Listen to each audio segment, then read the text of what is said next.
All right, happening right now, calls to remove license plate readers from Connecticut streets growing louder this morning. Many of the cameras are supplied by the technology company Flock. Milford has used license plate readers for decades, but now many people want the city to take them down. Your reporter Katie Cohen live in Milford sharing the biggest concern that came out of a tense city council meeting last night.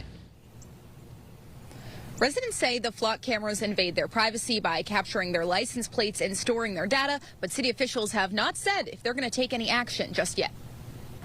In a regularly scheduled meeting, Milford residents came out in crowds to voice their opposition to Flock cameras. They are cameras that capture your license plate and the make and model of your car to assist police in solving crimes. They're different from speed cameras. 31 of them are placed across the city. The license plate readers have existed for over 25 years, but last year Milford upgraded them to include Flock safety. Residents are concerned about their privacy. Data from the cameras is stored for 21 days and deleted if it doesn't match any ongoing investigations, and federal agencies don't have access, but residents still want them taken down. I live directly across the street from one of these cameras, and every day I'm reminded that at my home, my neighborhood, my visitors, everyone who passes by are being continuously monitored.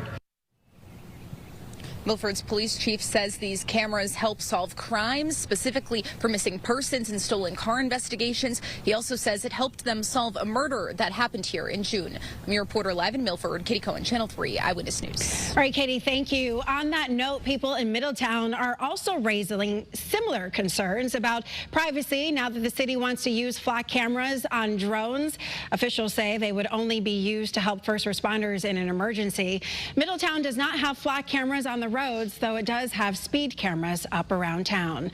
We want to hear about this issue from you. Do you approve of the town's use of Flock cameras? You can take part in our poll by scanning the QR code on your screen. Right now, 57% of you say no, you do not agree. You can also vote on our website and mobile app.